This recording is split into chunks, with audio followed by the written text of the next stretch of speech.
자, 오늘은 계시록 6장 1절부터 8절에 나와 있는 내인의 재앙에 대해서 살펴보도록 하겠습니다. 계시록 6장 1절을 보면 이런 말씀이 있어요.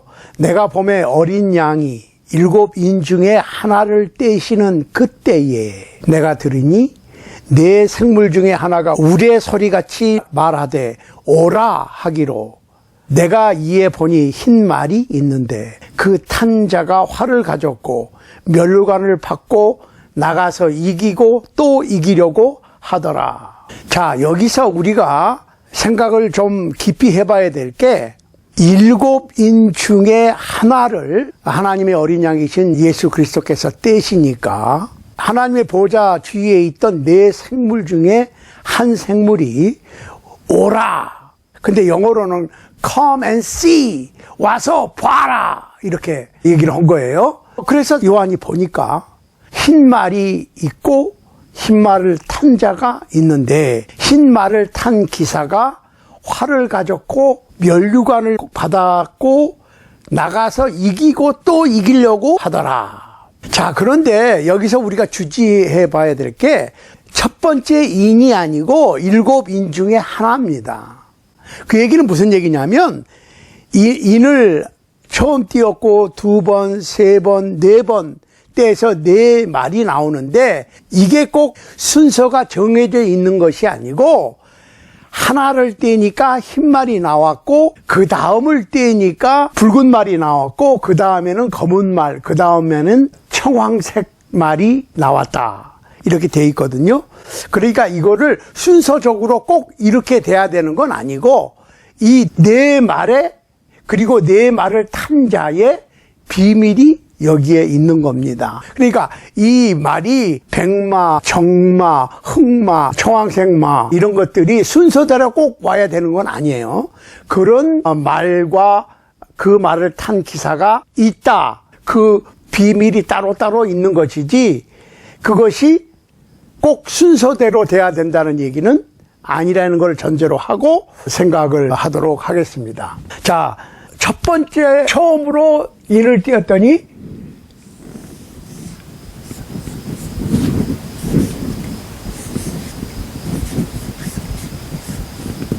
백마가 나왔다고. 백마. 두 번째 인을 띄었더니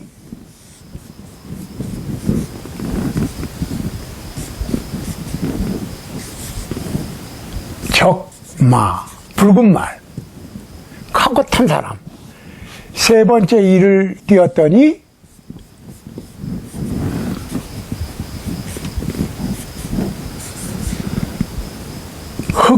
흑마, 검은 말이 나오고 네 번째 인을 떼었더니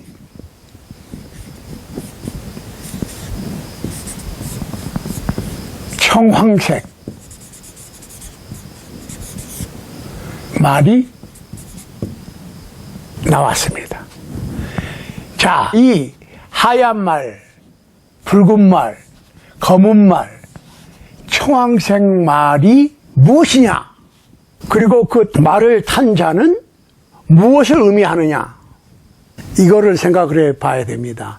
자, 계시록은 1세기 이후에 모든 세대, 즉 예수님 오시기 전까지의 모든 크리스찬들에게 주어진 거니까 이게 순서대로 쭉 이렇게 간다기보다는 매 세대에 이런 일이 일어날 수 있는 거예요. 그러니까 1세기 이후부터 즉 계시록이 기록되고 난 다음부터 이 계시록을 읽는 그 세대의 그 사람들에게 일어날 수 있는 일이지 이게 순서대로 쭉 가서 끝나는 그런 얘기가 아니라는 거예요. 그러니까 어떤 제너레이션에 어떤 나라에 백마, 정마, 흑마, 청황색마가 나타날 수 있는 거예요. 세계적으로 나타날 수도 있고 지방적으로 나타날 수도 있고 그거를 우리가 생각해 두고 이 말씀을 공부해야 됩니다. 자, 그러니까 7인 중에 하나를 떼었다 그랬지 꼭 첫 번째 인을 떼었다 이렇게 기록되어 있지 않았어요. 그걸 아셔야 돼. 7인 중에 한 인을 떼니까 백마가 나왔어. 그 다음에 하나를 떼니까 정마가 나오고, 그 다음에 흑마가 나오고, 초황색말이 나오고. 그러니까 이게 바뀔 수도 있고, 어떤 시대에 어떤 경우에는 이 중에 하나가 제외될 수도 있고, 한꺼번에 등장할 수도 있고. 자, 백마와 백마탄자가 면류관을 받았어. 면류관. 그리고 활을 받았어. 활은 공격무기입니다. 그죠? 면류관을 받고 활을 받아서 이기고 또 이기고 이기고 또 이기고 하려고 그러더라. 이렇게 되어 있는 거예요. 그러니까 어떠한 승리자야. 승리자. 백마를 타고 승리를 했으니까 많은 사람들이 이 백마 탄 자를 그리스도로 봅니다. 많은 학자들이. 그런데 그리스도로 보는 이유가 뭐냐면, 백마를 탔다는 얘기는 승리의 상징이고 성결하고 무죄하고 결백하고, 또 거기다 면류관까지 받아서 활을 받고 이기고 또 이기고 계속 하니까 그리스도로 본단 말이에요. 그런데 꼭 그럴 수 없는 게, 더 디테일하게 생각을 해봐야 돼요. 그러면 과연 백마를 탄 기사가 예수 그리스도냐? 자, 여기 계시록 6장 이전에 나와 있는 백마를 탄 기사의 면류관은 스테파노스입니다. 면류관이라는 뜻이 계시록에 두 가지가 나오는데, 계시록 6장 2절에는 스테파노스입니다. 이 스테파노스라고 하는 면류관은 이긴 자에게 주는 승리의 면류관이에요. 그러니까 어떤 게임이나 전쟁이나 운동, 시합에서 승리하는 사람에게 주는 면류관을 스테파노스라고 그래. 그런데 계시록 19장 11절, 12절에 보면 면류관이 하나가 또 나와요. 계시록 19장에 나오는 면류관은 디아데마입니다. 디아데마는 왕관이에요. 그러니까 계시록 19장 11절, 12절에 나오는 면류관을 쓴 사람은 예수 그리스도가 확실해.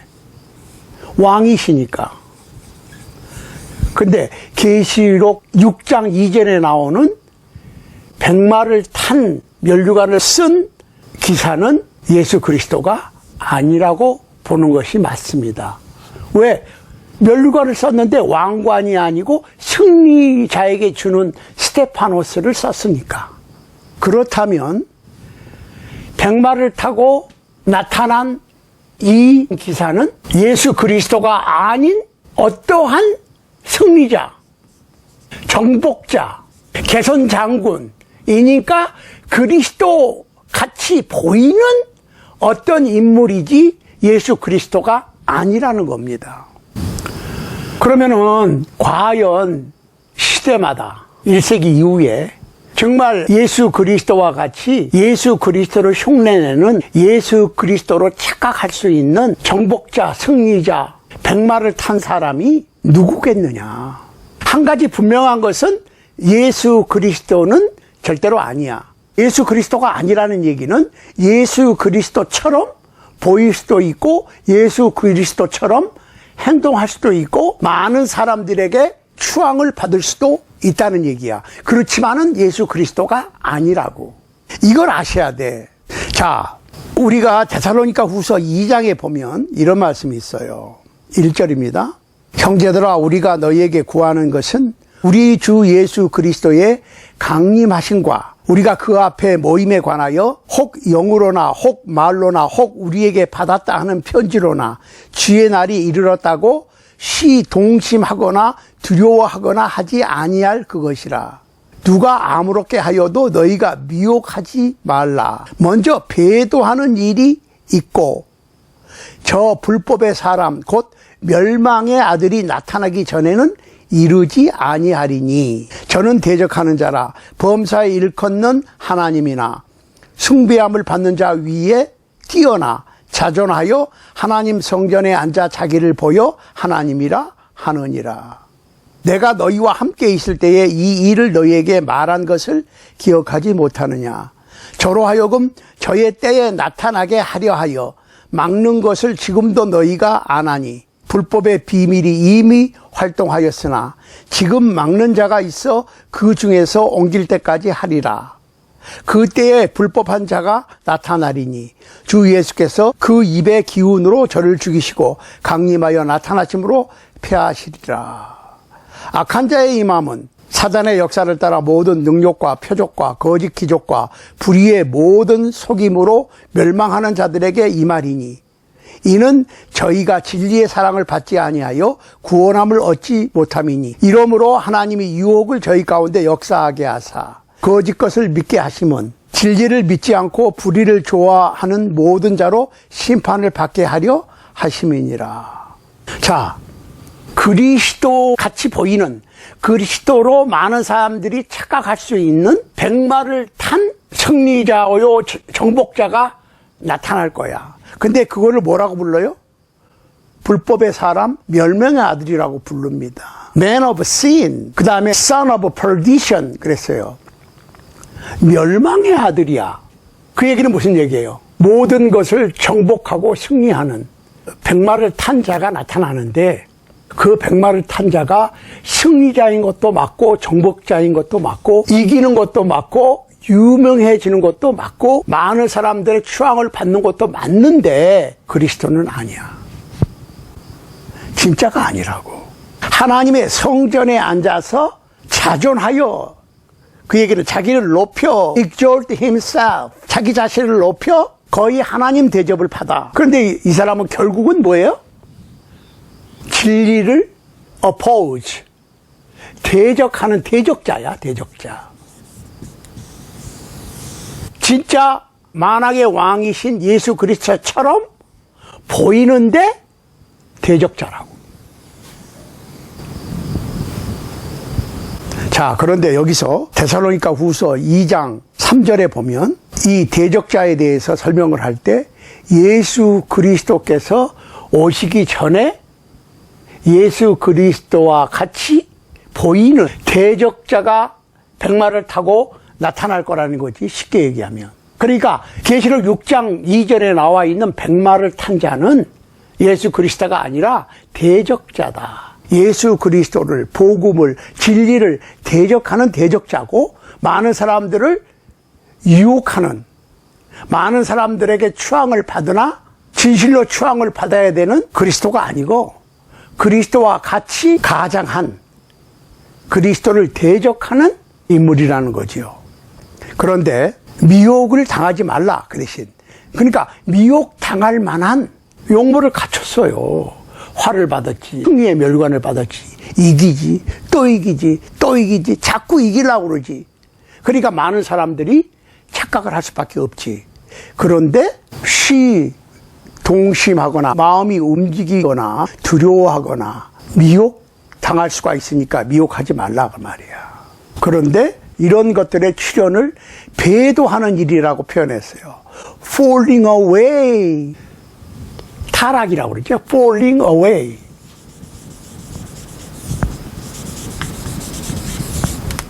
자, 사람이 신앙에서 fall 할 수 있다고 그랬어요. 그렇죠. 사람이니까.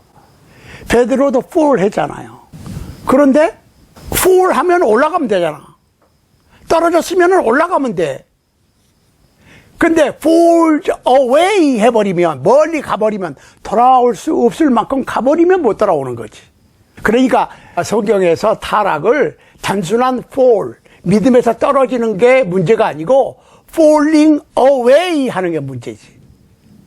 falling 하면 올라오면 돼요. 떨어지면 올라와. 떨어지면 또 올라오면 돼. 그렇지만 falling away에서 돌아올 수 없을 만큼 멀리 가버리면 못 돌아오는 거지. 그러니까 그 얘기는 무슨 얘기냐면, 예를 들어 사람이 믿음에서 떠난 상태로 죽어버리면 어떻게 해요? 못 돌아오잖아. 그거는 방법이 없어요. 돌아올 수 있으면 됩니다. 그러니까 아무리 흉악한 배도자라도 돌아오면 돼. 조건이 그거예요. 돌아오면 됩니다. 돌아오지 못하면 안 되는 거야. 그런데 여기서 배도하는 일이 먼저 있어야 된다 했을 때 배도하는 일을 falling away. falling away 그 얘기는 무슨 얘기예요? 떨어졌다? 그러니까 위에서 아래로 얘기할 때는 fall이 떨어진 거고 옆에서 얘기할 때는 depart죠. depart. 멀리 떠나간 거를 얘기하는 거야. 자, 우리가 성경 구절을 하나 더 봅니다. 디모데전서 4장 보세요. 1절. 그러나 성령이 밝히 말씀하시기를 후에 어떤 사람들이 믿음에서 떠나 미혹해하는 영과 귀신의 가르침을 조추리라 하셨으니 자기 양심이 화인 맞아서 외식함으로 거짓말하는 자들이라. 잠깐만.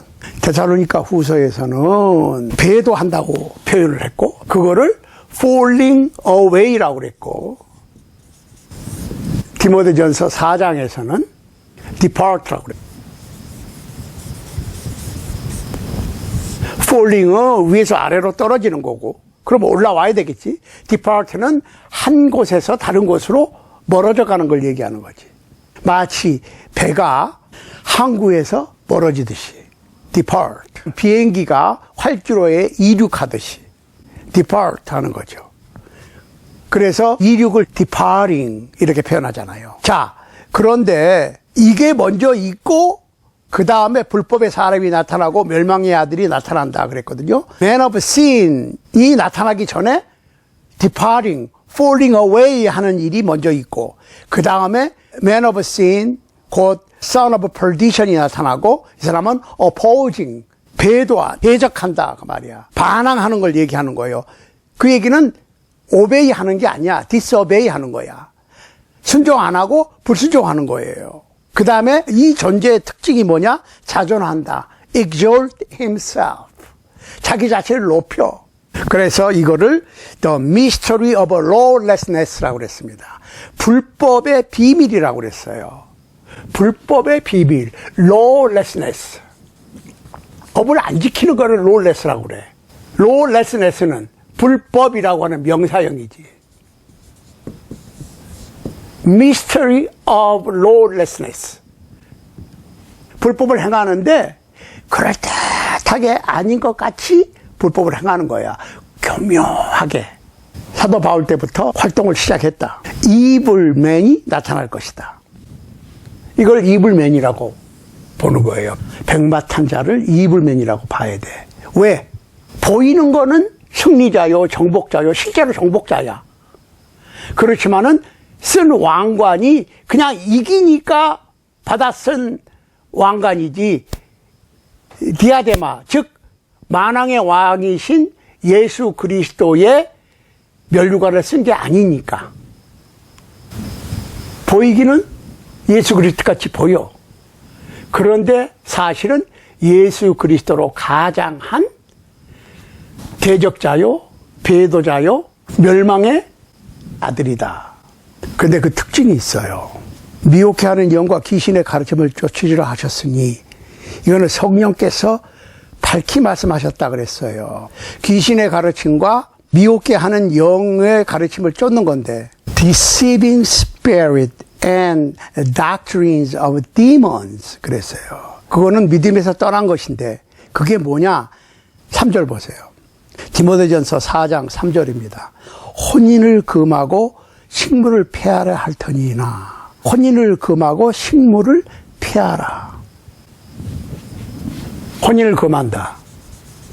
물론 본인의 의지에서 예수님의 말씀대로 스스로 된 고자 있을 수 있어요. 내가 복음을 위해서 결혼하지 않고 복음을 전하겠다. 있을 수 있어요. 바울같이. 그렇지만 베드로같이 결혼을 하고 복음을 전할 수도 있다고. 근데 그거를 금한다는 얘기는 뭐예요? 법으로 정했다는 얘기지. 결혼을 법으로 못하게 정하는 일과 음식을 폐하라. 먹지 마라. 뭐 고기를 먹지 말라. 뭐를 먹지 말라. 뭘 먹지 말라. 하고 정하는 거는 물론 바울처럼 내가 믿음이 약한 형제를 위해서 포도주도 안 먹고 고기도 안 먹겠다. 그게 아니고 법적으로 하나님의 사람이 되려면 결혼을 해도 안 되고 음식을 해도 안 되고 수생활을 해야 되고 뭘 하면 안 되고 뭘 하면 안 되고, 그러니까 스스로 검소한 생활을 하는 것을 말하는 게 아니에요. 법적으로 정하는 것을 얘기하는 거야. 그럴듯하지요. 그럴듯해. 좋은 신앙을 위해서, 좀 더 복음에 열심히 하기 위해서 결혼을 하지 않는 거 가능합니다. 그렇지만 그거를 법으로 정해서, 또 어떤 음식을 절제하는 거 좋습니다. 그렇지만 그거를 법으로 정해서 시행하는 것은 진리에서 떠나는 거예요. 진리에는 자유함이 있잖아요. 예수님께서 그러셨죠. 너희가 진리를 알지니 진리가 너희를 자유케 하리라. 진리를 순종하면 항상 진리에는 자유가 있습니다. 자유가 뭐예요? 선택이라고. 어떤 분은 이 선택을 무시해. 에? 그러니까 어떤 분들의 신앙은 하나님의 절대 주권, 하나님의 절대 주권이 있죠. 절대 주권이시지. 그렇지만 하나님께서 절대 주권을 갖고 계시는데 사람에게 선택의 자유를 주셨다니까. 그래서 그 선택의 결과에 대해서는 선택한 내가 책임을 지도록 하신 거예요. 그러니까 사람은 선택할 권한이 없다라고 얘기를 하거든요. 그럼 하나님께서 로봇을 만드셨다는 얘기인데, 그러니까 역사 속에서 많은 신학자들, 많은 사상가들이 성경을 나름대로 열심히 연구를 하다 보니까 왜 하나님께서 선악과를 만드셨을까? 왜 하나님께서 선악을 알게 하는 나무의 열매를 먹지 아니하는 인간을 만들지 않으셨을까? 자꾸 생각을 하다 보니까 타락한 인간은 선택조차 할 수 없다. 그 정도로 타락했다. 전혀 무기력하고 취사 선택을 할 수 있는 여력마저 없다. 그러니까 로봇가 프로그램을 하면 움직이고, 프로그램이 스탑이 되면 멈추고, 또 충전기로 차지를 하면 움직이고, 기운이 떨어지면 멈추고 하는 로봇으로 생각하는 수가 있어요. 그러니까 요새 인공지능, AI, 뭐 일본에서는 AI 스님도 나오고, 뭐 설법을 잘한다고. 그러다 보면 나중에 AI 목사님도 나오겠네. 어디 보니까 AI 신학교도 있더라고요. 그러니까 AI 신학 교수님이 성경을 여기저기에서 어떤 주제를 놓고 가르치면 성경 속에서 잘 찾아서 가르치겠지. 그러면 AI 신학교에서 AI 교수님들한테 배워서 영혼 구원을 사업을 한다고. 여러분들 이거 좀 생각해 보셔야 됩니다.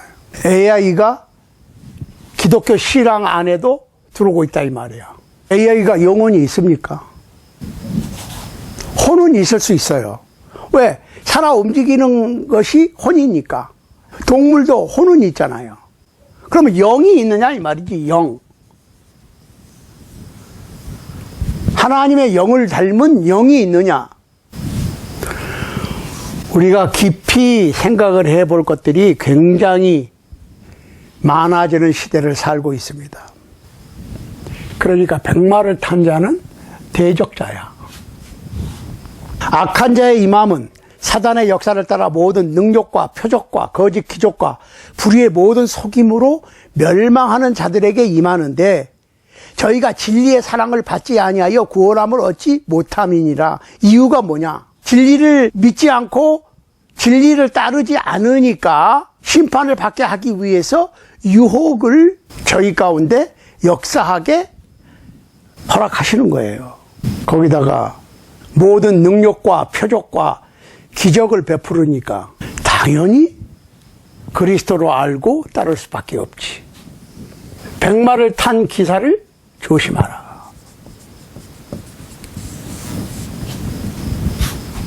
그 사람이 능력이 있고 이기고 또 이기고 유명세를 타고 세계인의 추앙을 받는, 어느 나라에서 추앙을 받는, 어느 대륙에서 추앙을 받는, 어느 시대의 유명한 뭐 신학자나 종교가나 어떤 추앙받는 인물로 나타날 수 있는데, 문제는 진리.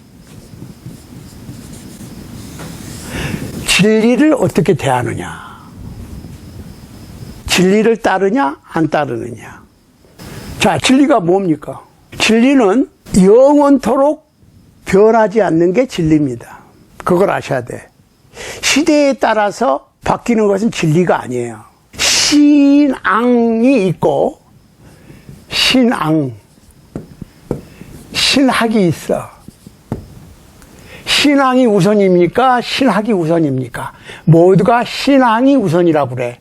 근데 그 시대의 신앙은 그 시대의 신학이 좌우한다고.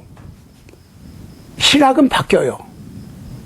그리고 바뀌는 그 신학을 가지고 신앙을 지도한다고.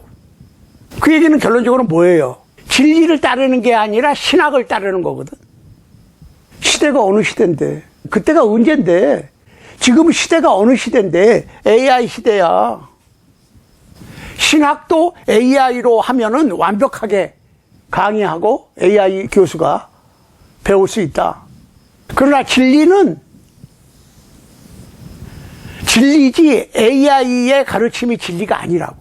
AI의 가르침도 진리를 잘못 입력하면 달라지지요. 그럼 그건 이미 진리가 아니에요. 진리는 천년이 아니라 만년이 흘러가도 변하지 않는 게 진리입니다. 그러면 진리가 어디 있느냐? 주님의 말씀이라고 그래. 말씀이 어디 있느냐? 성경에 있다고 그러는데. 근데 성경을 신학이라고 하는 필터로 성경의 내용을, 즉 진리를 변조시켜요. 눈치 못 채게. 성경 구절을 들이대면서 살짝 보통 사람들이 알 수 없을 만큼 바꿔 오히려 더 화려하게, 멋있게, 그럴듯하게 만들어서 진리라고 내놓습니다. 그러면 성경 구절을 쭉 여기가 이렇고 저기가 이렇고 얘기하면서 살짝 다른 작품을 내놓으니까 그것이 진리인 것으로 착각해요. 백마를 탄 정복자같이 아주 유능하고 그럴듯하고 겉보기에는 정말 진리를 전파하고 진리로 이기는 것 같은 모든 사람의 추앙을 받는 승리의 면류관도 받아쓰고 전 세계를 정복하는, 전 세계의 인간의 마음을 정복하고 그 영혼을 휘어잡는 백마를 탄 기사. 오늘날의 백마를 탄 기사가 누굽니까? 세계적으로, 지역적으로, 나라적으로, 어느 한 지역 교회적으로 나타날 수 있어요. 그걸 아셔야 돼. 그렇지만 그 특징은 뭐냐? 진리에서 떠난다. 그 불법한 자는 항상 능력과 표적과 기적을 베푼다. 그런데 그것은 진리에서 나오는 게 아니야. 이걸 아셔야 돼. 그러니까 우리가 분명히 알아야 될 것은 데살로니가 후서 2장 14절 보세요. 이를 위하여 우리 복음으로 너희를 부르사. 소명을 받았어. 소명. 하나님께서 나를 불러주셨어. calling. 금식기도 하는 가운데, 철학기도 하는 가운데 음성이 들리고 누가 나타나서 나를 불러주셨어. 아무개야. 이렇게 해라. 하는 음성을 들었다는 거야. 그렇지. 구약시대는 하나님께서 부르셨어요. 필요하신 분을 직접. 그런데 오늘날에는 어떻게 한다고요? 복음으로 부르사. 복음. 옛날에는 구약시대에는 필요한 사람들을 하나님께서 간택하셔서 불러 쓰셨어요. 개인적으로. 그런데 오늘날에는 어떻게 한다고? 복음으로 부르시는 거예요. 복음으로. 공고한다고 그래요. 공고. 공공연하게 알리는 거야. 그럼 그 공고를 보고 응시를 하면 되는 거예요. 따로 누구를 찍어서 불렀다. 그건 위험해. 그런 시대가 아니에요. 그러니까 구약의 역사는 복음을 위해서 있고 복음이 완성되고 난 다음에는 복음은 공고로 부르시는 거지 사적으로 안 부르신다니까. 사적으로 불렀다고 그러면은 일단 의심을 해야 돼. 왜? 그 사람이 유명하든 어쨌든 또 잘할 수도 있고 실제로 정보자요 승리자요 백마를 타고 나타난 아주 그럴듯한 인물일 수 있어요. 인물이에요. 그런데 실상은 대적자야. 왜? 진리를 떠난 행동을 하니까. 진리는 성경에 있고 성경은 그대로. 그러니까 문제가 뭐냐면 진리를 사용해서 내 의견을 나타내는 게 아니라 진리를 진리로 딜리버리만 하면 돼. 그러니까 복음 전파자가 돼야지 복음을 내가 그럴듯하게 만들어서 내 복음을 전하는 것은 굉장히 위험한 거예요. 아무리 그럴듯해도.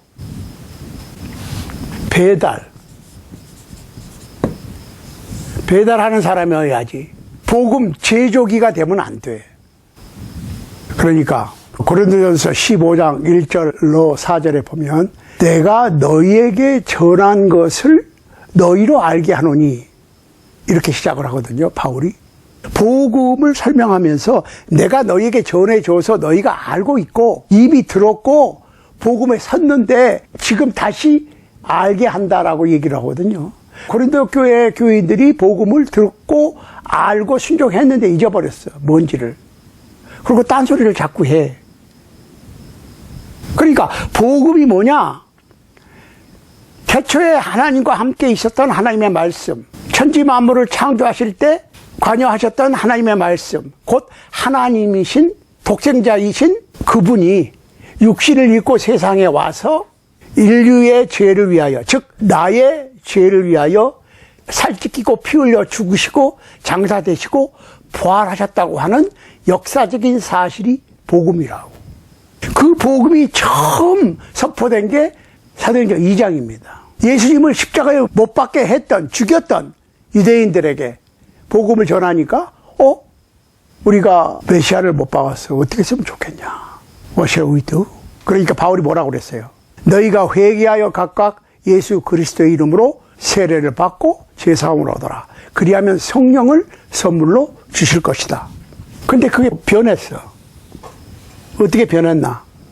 믿고 세례를 받으면 안 된다는 거야. 은혜의 복음이니까 믿으면 구원받아. 세례는 받아도 좋고 안 받아도 괜찮고. 옵션이라는 거예요. 마가복음 16장 16절에 보면 어떻게 됐습니까? 너희는 만민에게 복음을 전파해. 믿고 세례를 받으면 구원을 얻고 믿지 않으면 정죄를 받는다. 그런데 믿으면 구원받고 세례는 옵션이라고 그래. 복음을 듣고 믿어서 회개해서 예수님을 나의 구세주로 고백하고 침례받으면 구원받고 죽을 때까지 그리스도인으로 남아 있어야 돼. 이게 구원받는 진리의 도란 말이야. 구원받는 진리의 방법이란 말이야. 그런데 믿기만 하면 된다는 거야. 왜? 세례 받으라고 그러는 거 그거는 행위구원이라는 거야. 은혜의 복음이니까. 그러면 은혜의 복음이면 안 믿어도 돼. 은혜의 복음이니까. 은혜는 공짜로 주잖아. 은혜를 인하여 믿음으로 말미암아 구원을 얻으니까 은혜의 복음이고 은혜로 구원되는데 믿지 않으면 구원 안 되잖아요. 그런데 믿게 해주시는 것까지 하나님께 해주신다는 거야. 그러면 어떤 사람은 왜 하나님께서 은혜를 주시고 믿음도 주시고 어떤 사람은 믿음을 안 주실까? 그거 하나님 마음이라고 그러거든. 그건 하나님 마음이라는 말이야. 하나님 마음이다. 말은 되지요. 그런데 하나님께서 어떻게 안 믿었다고 심판을 하시냐고. 하나님이 세상을 이처럼 사랑하사 독생자를 주셨으니 이는 저를 믿는 자마다 멸망치 않고 영생을 얻게 하려 하심이니라. 하나님이 세상을 이처럼 사랑하사 독생자를 주셨으니 절대 은혜입니다. 그런데 이는 저를 믿는 자마다 안 믿으면 안 되는 거예요. 믿으면 되는 거예요. 근데 그 믿음까지도 하나님께서 주신다면, 하나님께서 어떤 사람에게는 믿음을 주시고 어떤 사람에게는 믿음을 안 주셨다면 믿고 안 믿고의 책임이 그 사람에게 있는 게 아니고 하나님 앞에 있는 거 아니에요. 그러니까 진리는 변함이 없는데 진리를 전하는 과정에서 끊임없이 변화된단 말이에요, 지금. 왜? 신학이라고 하는 필터를 통해서. 이게 문제예요. 그래서 히트를 하면 백마탄 왕자가 되는 거고, 히트를 못하면 아무것도 아니지. 그러니까 오늘날의 많은 분들이, 많은 종교 지도자들이 백마탄 왕자가 되기를 원해. 또 될 수도 있겠어요. 행세를 할 수도 있겠어요. 그렇지만 대부분 진리는 외면해요. 진리라고 하는 말은 있습니다. 그렇지만 정작 진리를 대할 때는 제껴놔요. 살짝 바꿔요. 많이 바꾸면 들키니까 살짝만 바꾸는 거예요. 눈치 못 채게. 굉장히 슬픈 현실입니다. 오늘날에 백마를 탄 기사들이 많습니다. 자, 그 다음에 둘째 인입니다. 둘째는 붉은 말이에요. 붉은 말은 전쟁이에요. 자, 이 붉은 말을 탄 자가 허락을 받아서 화평을 제하여 버리고 서로 죽이게 하고 큰 칼을 받았어. 칼을 받았는데 큰 칼을 받았어. 그 얘기는 많이 죽일 수 있는 허락을 받았다는 거지. 자, 하나님의 허락이 없으면 참새 한 마리도 떨어질 수 없는 것인데, 붉은 말을 탄 자가 하나님께로부터 고난을 받았다고. 무슨 고난? 전쟁의 고난을 받았다고.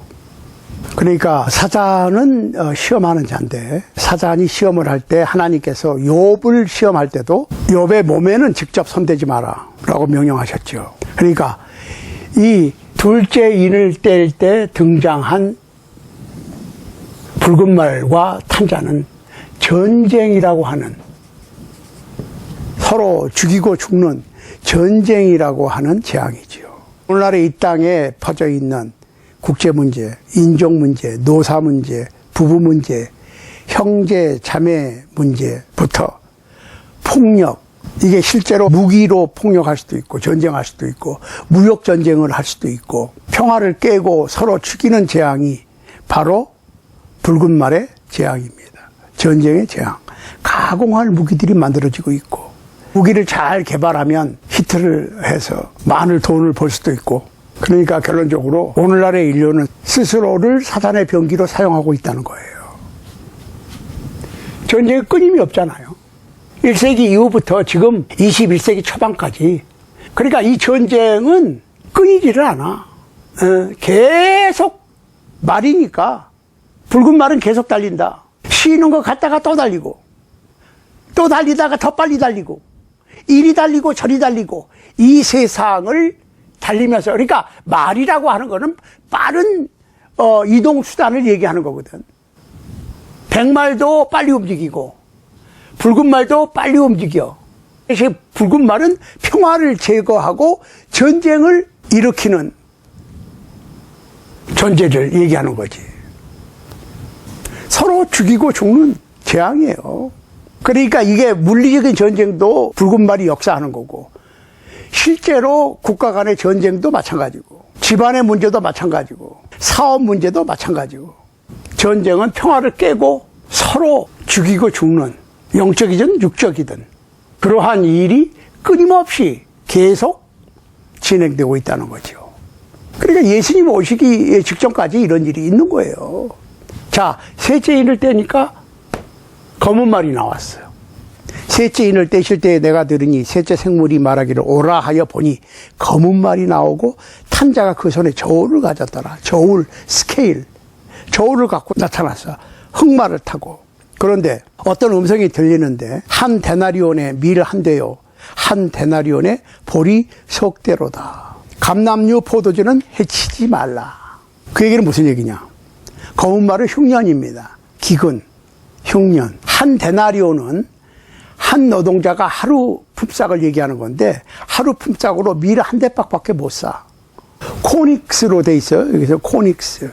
우리나라 사람들이 이해하기 쉽게 한 대. 이거는 하루 양식이에요. 근데 하루 벌어서 하루 먹는 거야. 그러면 나 혼자 먹으면 먹겠지만은 딸린 식구들이 있으면은 안 되니까 보리를 사야 되겠죠. 보리는 3대. 하루 벌어서 보리 3대 사면 그걸로 끝이야. 그러니까 가난한 자는 살 수도 없는 기름과 포도주는 건들지 말라. 그 얘기는 무슨 얘기야? 부자는 점점 부자가 되고 가난한 자들은 점점 가난해지는 현상이죠. 빈익빈 부익부라고 그러죠. 가난한 사람들은 아무리 노력을 해도 점점 가난해. 부자들은 그냥 슬금슬금 해도 부자가 돼. 자, 그러니까 원래는 한 데나리온으로 12 코닉스, 그러니까 12대의 밀을 살 수가 있었고 48대의 보리를 살 수가 있었어. 그러면은 한 사람이 하루 일하면은 12일을 먹을 수가 있었다고. 세 식구가 먹어도 나흘을 먹을 수가 있었어. 그런데 하루 벌어서 밀 한 대밖에 못 사. 보리는 3대밖에 못 사. 한 대는 한 코닉스고 약 1리터입니다. 3대는 3코닉스고 3리터밖에 안 돼요. 그러니까 먹고 살기가 점점 힘들어지는 거야. 흉년, 기근,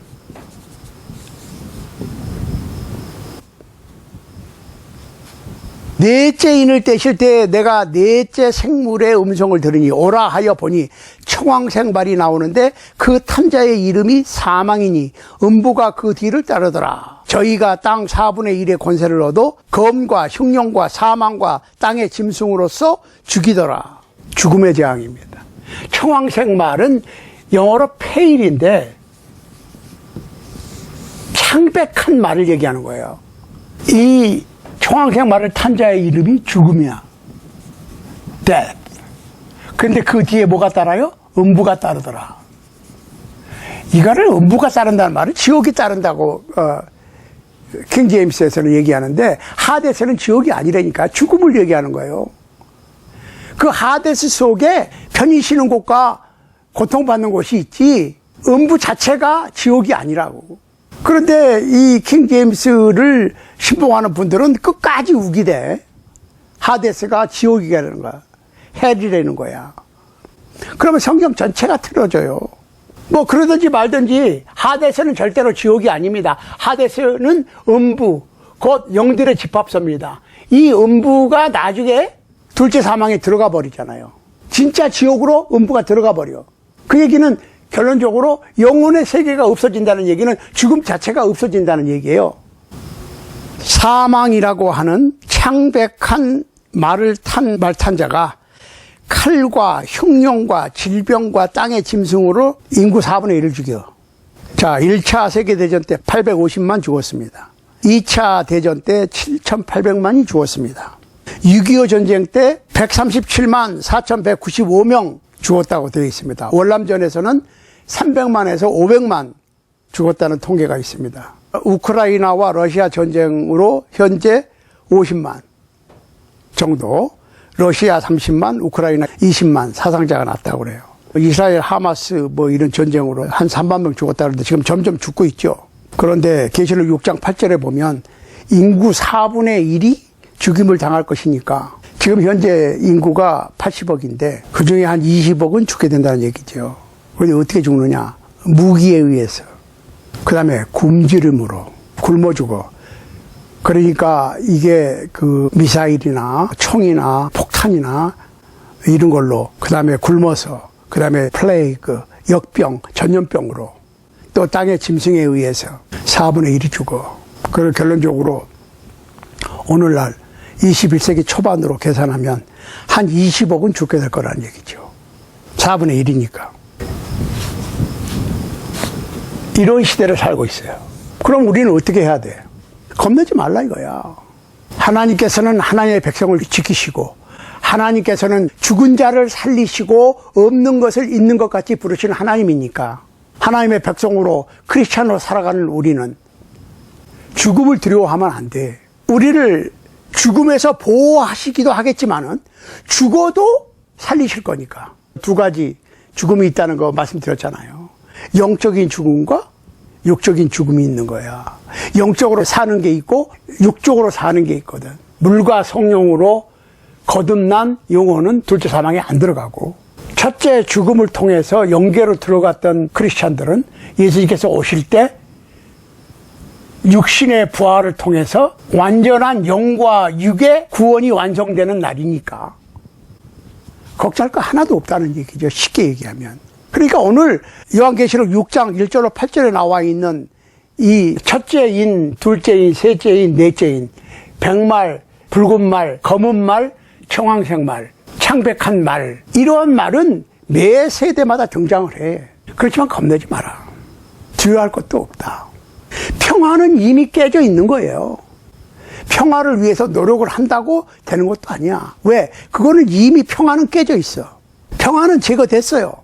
그러니까 물론 평화만이 절대적인 하나님의 뜻인 것은 맞습니다. 화평케 하는 자는 복이 있나니 저희가 하나님의 아들이라 일컬음을 받을 것이다 그랬어요. 현대는 가정의 불화, 사회의 불화, 국가 간의 불화, 교회 간의 불화, 구교와 신교의 불화, 교회 안에서의 불화가 판치고 있죠. 이건 마귀의 역사예요. 그러니까 인간들이 의의 병기로 자신을 사용하지 못하고 불의의 병기로, 악마의 병기로 스스로를 사용하고 있어요. 하나님의 자녀의 위치를 지키지 못하고 있습니다. 가정, 사회, 국가, 교회. 평화하면 마귀는 싫어하지요. 그러다 보니까 어떻게 해요? 평화협정을 맺자고 그래요. 평화협정을 맺고 그 평화가 유지된 적이 없습니다. 인류 역사 이래에. 하나님을 믿는 믿음 안에 있는 자만이 평화를 유지할 수가 있어요. 마귀는 항상 불화를 조장합니다. 그런데 불화만 조장하면 얼마나 좋겠어요. 화평을 가장해서 항상 호시탐탐 노리거든. 불화는 우리의 적입니다. 그렇지만 평화를 가장한 불화는 더 힘들죠. 그렇지만 우리의 마음속에는 항상 평화가 있어야 됩니다. 평화를 위해서 노력을 해야 됩니다. 그 얘기는 무슨 얘기예요? 깊은 물은 요동치지 않는 것과 같이 우리의 마음속에 아무리 거센 폭풍이 몰아쳐도 움직이지 않는 하나님을 향한 강한 믿음이 있어야 됩니다. 풍랑을 일으키기 위해서 거센 바람이 몰아칩니다. 그렇지만 우리는 깊은 신앙심으로 불어오는 폭풍을 유연하게 이겨나가고 버텨나갈 수 있는 깊은 믿음이 요구되는 겁니다. 그 다음에는 검소하게 살아야 돼요. 그러니까 없이 가난하게 산다는 얘기와 검소하게 사는 건 달라요. 그러니까 가난하게 산다는 얘기는 없이 산다는 얘기야. 그렇지만 검소하게 산다는 얘기는 아껴 살아간다는 얘기입니다. 사치는 건물입니다.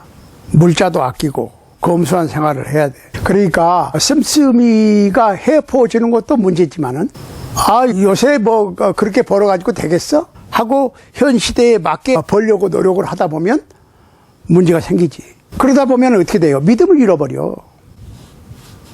백마탄자를 따라가다 보니까 진리를 잃어버리고 붉은 말이 달리고 붉은 말을 탄 자가 너무 전쟁 공포를 주니까 여기에 속아서 가짜 평화 조약에 넘어갈 수도 있고 검은 말이 활동을 많이 하니까 먹을 게 없어가지고 먹을 것 때문에 죄를 지을 수도 있고 그 다음에 죽음을 두려워해서 신앙을 잃어버릴 수도 있지. 안 죽으려고 신앙을 포기할 수도 있다니까요. 안 죽으려고 신앙을 포기하면 진짜 죽는 거야. 안 굶어 죽으려고 신앙을 포기하면 진짜 영적으로 굶어 죽는 거야. 전쟁을 피하려고 가짜 평화조약에 사인을 하는 순간에 참 평화를 잃어버리는 거야. 신앙을 잃어버리는 거야. 이 세상은 반그리스도적인 세력이 득세를 하고 평화라고 하는 말만 있지 서로 죽고 죽이는 전쟁을 계속하고 있고 가뭄이나 홍수, 이상기온 등에 의한 기근 흉년이 와서 식량이 부족해서 그 값이 폭등을 하고 인간에 의해서 개발된 가공할 무기에 의해서 굶주림으로, 역병으로, 전염병으로, 땅의 짐승으로 인구의 25%가 4분의 1이 죽음을 당하는 일이 계속될 것을 염두에 두고 마음의 준비를 단단히 해야 되는 겁니다. 그러므로 그리스도인 된 우리는 항상 말씀의 진리로 생활의 지침을 삼고 성도의 바른 자세로 검소하게 생활하고 어떠한 환경과 여건 속에서도 흔들리지 말고 다시 오실 예수 그리스도를 기다리고 새하늘과 새 땅을 바라보고 하루하루를 감사하게 살아가야 할 것입니다. 우리가 분명히 기억해야 될 것은 하나님은 죽은 자를 살리시며 없는 것을 있는 것 같이 부르시는 하나님이시니까 닥치는 일에 조금 더 두려워할 것이 아니라 오직 하나님을 향해서 확실한 믿음을 두고 영원한 승리의 노래를 부를 그날을 위해서 오늘이라고 하는 동안에 최선을 다해서 그리스도의 좋은 군사로 신앙의 싸움을 잘 싸울 수 있는 여러분과 제가 될 수 있게 되기를 우리 주님 예수 그리스도 이름으로 간절히 소원합니다. 하나님은 죽은 자를 살리시며 없는 것을 있는 것 같이 부르시는 하나님이십니다. 아멘.